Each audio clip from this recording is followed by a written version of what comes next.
La 9e édition des Jeux de la francophonie s'ouvre dans 7 jours exactement. Le décor est déjà planté pour accueillir ce grand événement. Des ambassadeurs accrédités en République démocratique du Congo ont visité quelques sites. Après avoir vécu un calvaire de plusieurs jours sous les crépitements des balles au Soudan, des Congolais évacués ont regagné Kinshasa hier dans la soirée. Voilà tout pour les sommaires. Mesdames et messieurs, bonjour et merci de suivre ce journal. Tout d'abord, un centre de ressources et une cité des métiers seront bientôt érigés sur le site de l'ancienne école des moniteurs agricoles située au point de rencontre des communes de Ngaba, Limité, Kalamou et Makala. Ce centre sera construit sur financement de la Belgique. Il va offrir une formation aux jeunes dans plusieurs filières. La première pierre a été posée hier jeudi par le président de la République, Félix-Antoine Tshisekedi. Reportage Michel-Patrick Moukouyi. En pleine cité au centre-ville de la capitale Kinshasa, le cortège présidentiel a surpris ce jeudi matin les habitués du rond-point Ezo à la frontière entre les quartiers Mombele à Limete et Yolo à Kalamou. La présence du chef de l'État Félix-Antoine Tshisekedi en ces lieux est hautement symbolique pour la République démocratique du Congo, résolument engagée à valoriser ses terres arables.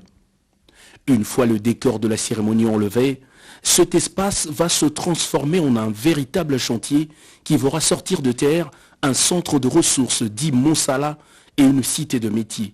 Autrefois très célèbre pour sa formation en agronomie, cette école, cycle court de moniteurs agricoles créée en 1959, va renaître dans une entrepôt grâce au projet Kin Emploi, qui répond à la vision politique du président de la République. La construction du centre Monsala entre dans le cadre du projet Kin Emploi, un programme salutaire qui apporte, en collaboration avec le ministère de la Formation professionnelle et métiers, un appui au développement de l'employabilité et l'entrepreneuriat à Kinshasa. Il vise ainsi à accompagner près de 5000 jeunes Kinois, dont 2500 à l'employabilité d'ici 2025.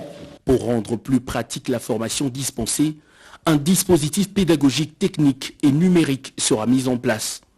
La transformation agroalimentaire et l'apprentissage du numérique dédié à la promotion agricole sont là quelques filières de formation prévues. Le centre sera ouvert à toute personne désireuse d'obtenir des informations et assistance sur des questions et projets du secteur agricole. La cité de métiers de Mombele est donc le projet pilote. 4 autres centres du genre verront le jour dans les 4 zones linguistiques du pays pour lutter efficacement contre le chômage et donner du contenu à la revanche du sol sur le sous-sol, ardemment voulu par le chef de l'État, Félix-Antoine Tshisekedi Tshilombo.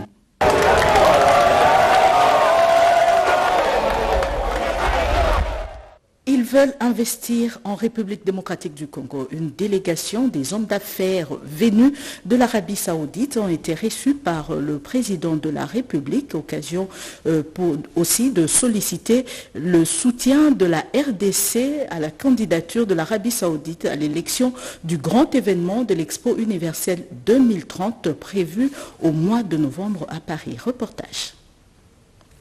L'Arabie Saoudite veut renforcer la coopération bilatérale avec la RDC, a fait savoir les conseillers à la cour royale Hamed bin Abdelaziz Katan, émissaire du roi Salman Al Saoud. Reçu dans la soirée de ce mercredi par le président de la République Félix-Antoine Tshisekedi Tshilombo, la délégation saoudienne, conduite par le vice-premier ministre, ministre des Affaires étrangères, Christophe Lutundula, est venue au nom du roi saoudien exprimer son vœu de vouloir investir en République démocratique du Congo dans le domaine de l'énergie, de l'agriculture, du transport, du tourisme et des mines. L'Arabie Saoudite est prête à soutenir la RDC et au besoin d'escruter ces différents domaines d'investissement. Et il appartiendra donc au gouvernement de la République démocratique du Congo de nous présenter les différents projets dans ce domaine évoqué et naturellement l'Arabie saoudite va étudier cela. Il n'y a pas de financement sans étude préalable. Une conférence spéciale Arabie saoudite-RDC est prévue dans un futur proche pour matérialiser cette volonté. Ces pays dits berceaux de l'islam sollicitent également le soutien de la RDC en sa faveur pour l'élection de l'Expo universelle 2030 qui se tiendra à Paris en novembre prochain. Le président de la République Félix Tshisekedi a promis de donner sa voix pour soutenir la candidature saoudienne lors de l'élection de l'Expo universelle 2030. Le président de la République a remercié le roi et le prince héritier saoudien pour l'intérêt qu'il essaie de porter sur notre pays. Il a réaffirmé également l'ouverture de la République démocratique du Congo vis-à-vis du Moyen-Orient et vis-à-vis de tout partenaire qui veut investir dans notre pays. Le président Félix Antoine Tshisekedi Tshilombo a réaffirmé le choix que la République démocratique du Congo a décidé de porter sur l'Arabie saoudite. Déterminé de renouer les relations avec la RDC, aussi l'Afrique dans son ensemble, une deuxième conférence Arabie saoudite-Afrique est également prévue les jours à venir. La RDC de son côté confirme sa participation dans ces deux grandes conférences organisées par ces pays du Moyen-Orient. Revenons sur le séjour du chef de l'État à N'Djamena, au Tchad. Félix-Antoine Tshisekedi a aussi eu des échanges avec les ambassadeurs de l'Union européenne. Tous ces diplomates ont encouragé cette démarche pour la restauration de la paix et le retour à l'ordre constitutionnel au Tchad. Reportage Pierre Kibambeso Moïsa. La communauté des États sahélo-sahariens salue la médiation entreprise par les facilitateurs de la CEAC, président de la RDC Félix-Antoine Tshisekedi Tshilombo, une médiation qui devrait permettre de restaurer la paix au Tchad et dans la région. L'ambassadeur Abdelkrahim Kadmiri a abondé dans ce sens à l'issue de l'entretien qu'il a eu avec le chef de l'État. Son Excellence était tout. Il a une capacité d'écoute extraordinaire, impressionnante. Il écoute tout le monde, il interagit avec tout le monde, il met tout le monde à l'aise. Et ce sont les qualités des grands chefs d'État de notre continent. Et personnellement, moi j'en suis fier. Et je crois que c'est un ressenti qu'on a, qui est perceptible chez la totalité des partenaires et des participants à la rencontre d'aujourd'hui. Reçus à leur tour, les ambassadeurs de l'Union européenne fondent aussi leurs espoirs en cette médiation pour une transition pacifique au Tchad et le retour à l'ordre constitutionnel. Nous étions une délégation, collègue ambassadeur des États-Unis, le chargé d'affaires de l'Union européenne, mon collègue chargé d'affaires allemand, le chargé d'affaires des Pays-Bas également, et le deuxième conseiller de l'ambassade des États-Unis. Nous avons eu donc l'honneur de rencontrer le président Félix Tshisekedi au titre de sa mission de facilitation de la CEAC pour la transition tchadienne. Cette réunion a permis d'échanger les points de vue. D'un côté, pour le président Tshisekedi, de dire dans quel état d'esprit il était venu, celui de favoriser le dialogue, la facilitation d'une transition qui est un enjeu stratégique pour la stabilité de l'Afrique et pour la réussite du processus engagé en avril 2021. Et du côté des partenaires que nous sommes, nous avons cherché à éclairer le président Tshisekedi sur nos perceptions des marges de progrès qu'il y avait encore dans l'histoire de la transition tchadienne, et notamment inciter à favoriser le dialogue entre d'un côté les autorités tchadiennes et de l'autre les représentants d'une opposition non participative, pour reprendre l'expression du président Tshisekedi lui-même. C'est en octobre 2022, lors du sommet extraordinaire de la communauté des États d'Afrique centrale, que le président de la République Félix-Antoine Tshisekedi Tshilombo a été désigné facilitateur par ses pairs de la CEAC avec la mission de recréer la confiance entre les différentes parties au conflit dans les processus de transition en République du Tchad. Toujours en rapport avec la facilitation pour le processus de transition au Tchad, Félix-Antoine Tshisekedi avait reçu une délégation du gouvernement tchadien conduite par son Premier ministre Saleh Kebzabo. Reportage.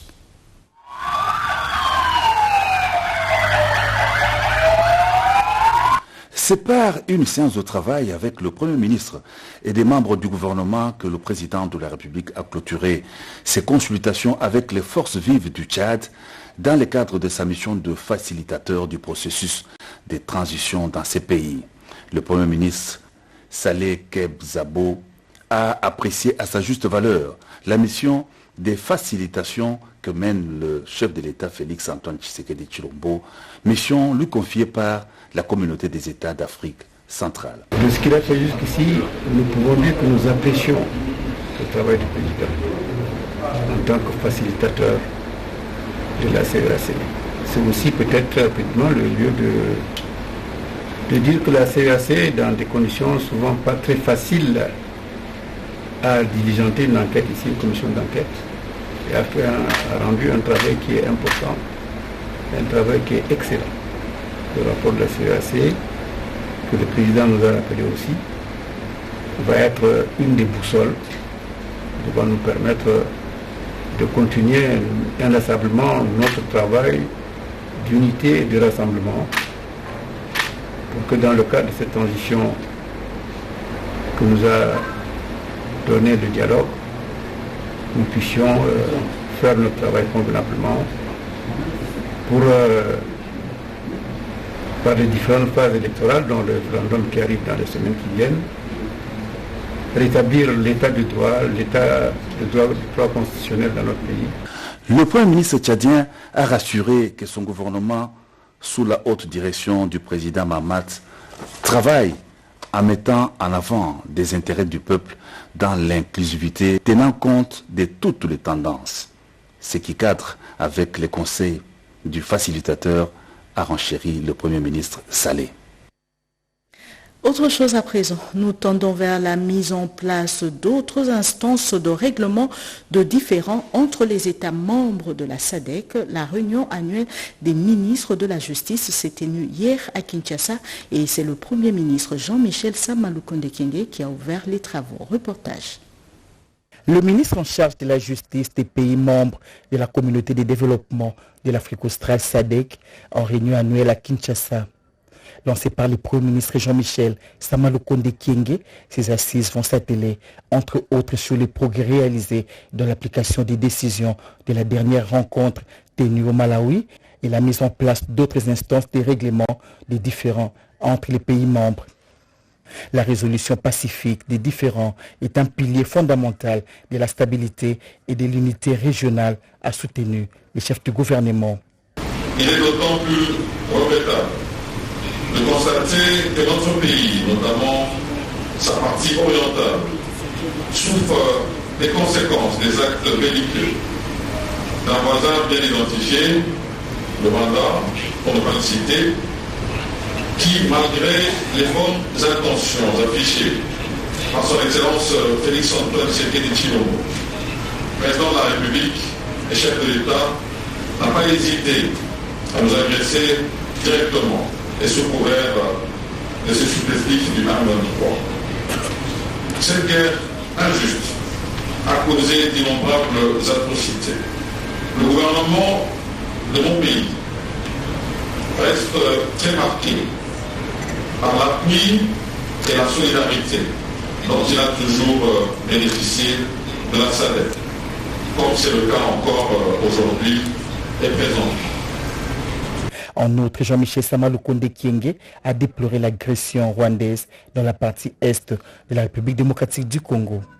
Les préoccupations exprimées par les États membres doivent être prises en compte, a affirmé Rose Mutombo Kiese, ministre d'État à la Justice. Je félicite tous les États membres de la SADC pour l'appui qui ne cesse d'apporter au secteur juridique ce qui a permis au comité de s'acquitter sans relâche et efficacement de son mandat. Leur soutien et leur contribution constante et croissante aux travaux du comité sont essentiels à l'accélération du programme d'intégration régionale de notre organisation et sont par conséquent reconnus et appréciés. Les conclusions des 10 travaux seront soumises à la conférence des chefs d'État et des gouvernements de la SADC pour validation. À quelques jours de la tenue des 9e Jeux de la francophonie, le vice-premier ministre, ministre des Affaires étrangères et quelques ambassadeurs ont fait la ronde des sites qui vont accueillir cette fête de la jeunesse francophone. Patrick Mouyaya, ministre de la Communication et Médias, avait dans leur suite les professionnels des médias pour plus de visibilité sur l'état des infrastructures. Gaëtan Magalano.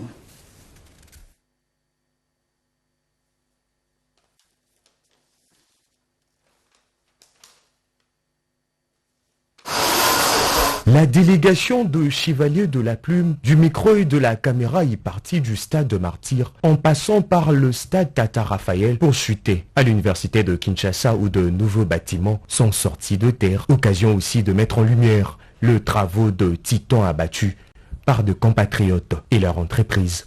C'était un grand pari parce que la République démocratique du Congo a hérité de l'organisation des Jeux simplement en 2 ans.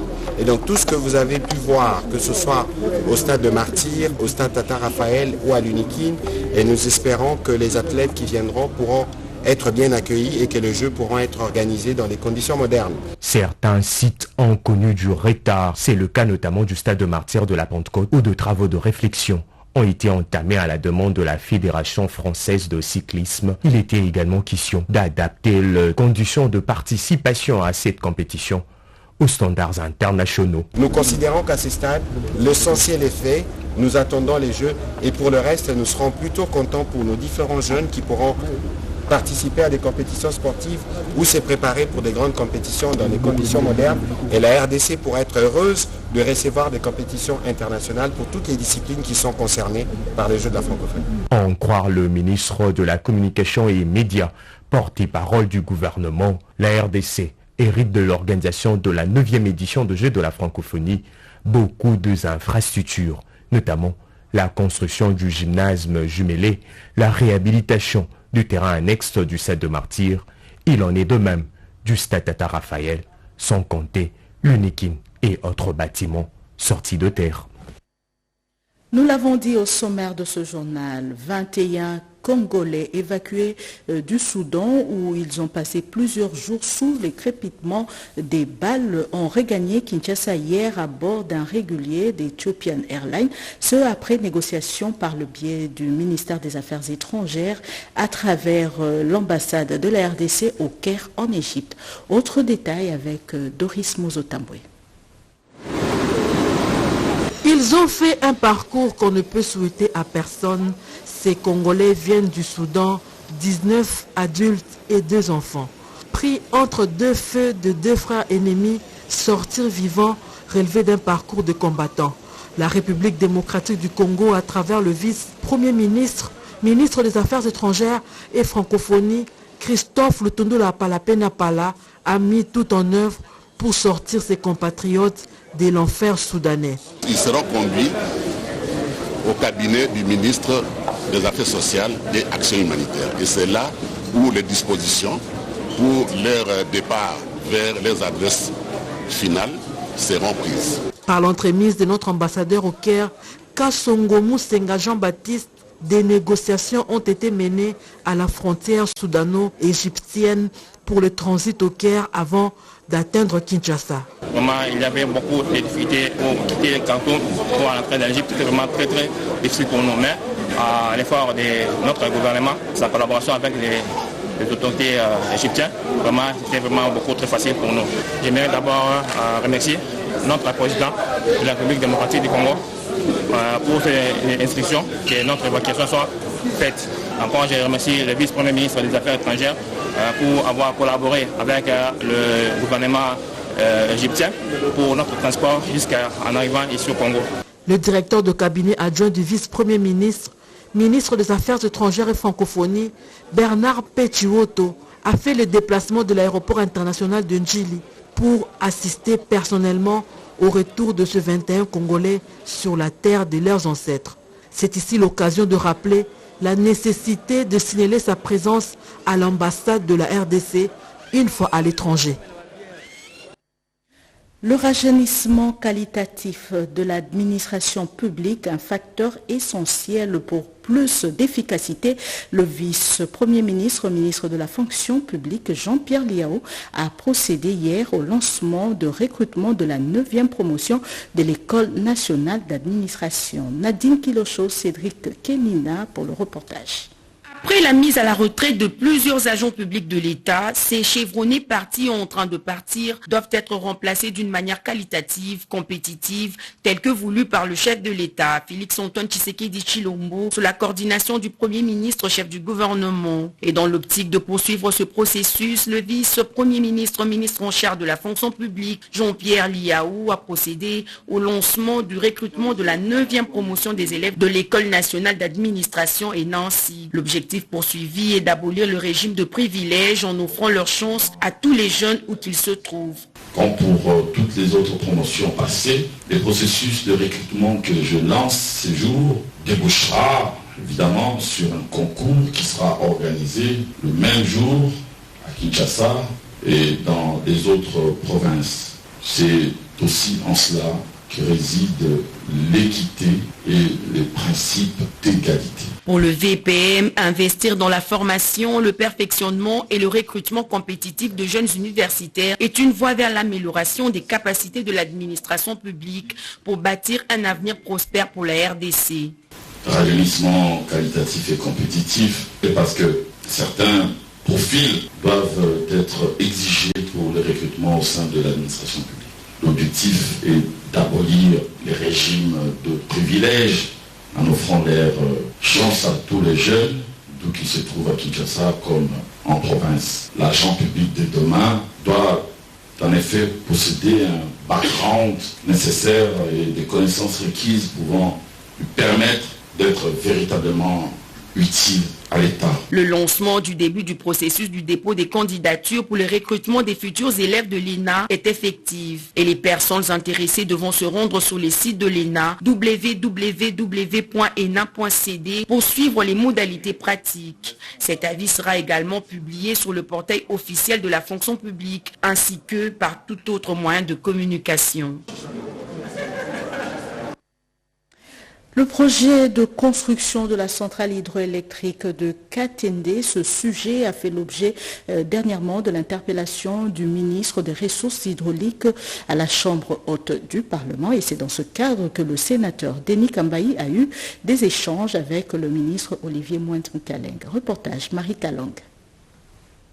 Les vacances parlementaires, le sénateur Denis Kambayi Chimbumbu a échangé avec le ministre des Ressources hydrauliques et électricité, Olivier Moinze-Moukaleng. Au menu de cet entretien, le projet de construction de la centrale hydroélectrique de Katende. Cette question était l'objet de l'interpellation du ministre Moinze au Sénat. Je suis l'auteur de l'interpellation du ministre en charge des ressources hydrauliques. Je devais le rencontrer parce que le cadre d'échange, c'est pas seulement notre salle de plénière du Sénat, mais aussi son cabinet de travail pour avoir des informations à la source. Le ministre m'a fait part des démarches qu'il y a autour de ces grands projets. Le patron des ressources hydrauliques et électricité a rassuré l'honorable sénateur que ce projet consolidé par la volonté du chef de l'État, Félix-Antoine Tshisekedi Tshilombo, n'est pas abandonné et que les partenaires indiens sont disposés pour la relance des travaux. Il y a déjà une nouvelle ligne de crédit de plus de 200 millions de dollars qui a été déjà signée ou octroyée par nos amis indiens, dont le 20 millions sont en dons et non remboursables et 180 millions qui pourront être remboursés. Le ministère des Affaires étrangères doit s'impliquer avec notre ambassadrice qui est de l'autre côté pour faire le suivi afin de désigner une nouvelle société qui pourra remplacer Angélique, le ministère des Finances. Tout le monde est impliqué. Le ministre Moinze est déterminé à mener à bon port ce projet qui permettra d'électrifier la ville de Kananga dans la province du Kasaï central. Parlons du lancement des travaux sur la résolution 1325 des Nations Unies. Les experts sont venus de tous les coins de la République démocratique du Congo pour évaluer la mise en application de cette résolution. Reportage Jean-Richard Koualé. Alors que Kinshasa s'apprête à accueillir le 9e jeu de la francophonie, le secrétaire général de l'Organisation mondiale du tourisme, OMT, vient de dépêcher quelques-uns de ses collaborateurs dans la capitale congolaise. Objectif, palper l'état actuel des sites touristiques en perspective de la modernisation de certains d'entre eux. Tout a commencé avec les responsables de l'ICCN, de l'Office national du tourisme, le directeur de cabinet adjoint du ministre du Tourisme Robert Ngambi, sous la conduite du secrétaire général au tourisme Jean Kingombe, représentant personnel du ministre du Tourisme Didier Mazenga Mukanzu. Ça n'est suivi une visite guidée, d'abord les parcs animaliers dont la situation est peu reluisante, ensuite le jardin botanique de Kinshasa qui a forcé l'admiration de la délégation de l'OMT. Point de chute, les sites touristiques de l'Ancélé, lequel fait partie des sites à moderniser avec l'appui de l'OMT, explique Jem Ibrahim, directeur de la coopération technique à l'OMT et chef de la délégation. Nous sommes vraiment là en tant que partenaire pour appuyer le ministère à développer son secteur. Le directeur général du site touristique de l'Ancélé, Symphorien Toumba, se réjouit de cet accompagnement. Nous appelons les touristes du monde de venir visiter les vestiges de l'Ancélé. Ils ne seront pas déçus. Le séjour de la délégation de l'OMT en RDC fait suite à l'invitation du secrétaire général de l'OMT par le ministre du Tourisme Didier Mazenga Mukanzu lors de sa participation à la conférence de l'OMT au mois de mars de l'année en cours. Vous venez là plutôt de suivre le secrétaire général du tourisme accompagné de quelques experts qui ont fait la ronde dans quelques sites touristiques pour un état des lieux. Je disais, parlons du lancement des travaux sur la résolution 1325 des Nations Unies. Les experts sont venus de tous les coins de la République démocratique du Congo pour évaluer la mise en application de cette résolution. Reportage.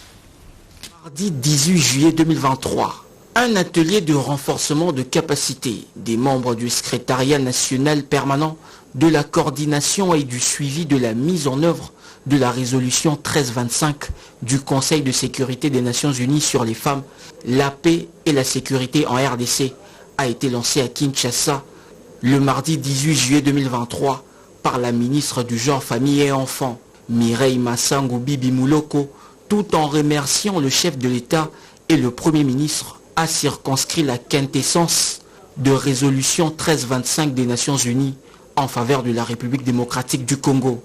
Pendant 3 jours, les capacités des experts venant de différents horizons seront renforcées et cela permettra de pouvoir de manière efficace améliorer les planifications dans ces domaines, de l'inclusion de la femme dans la gestion pacifique des conflits, les règlements des différends ainsi que la consolidation de la paix.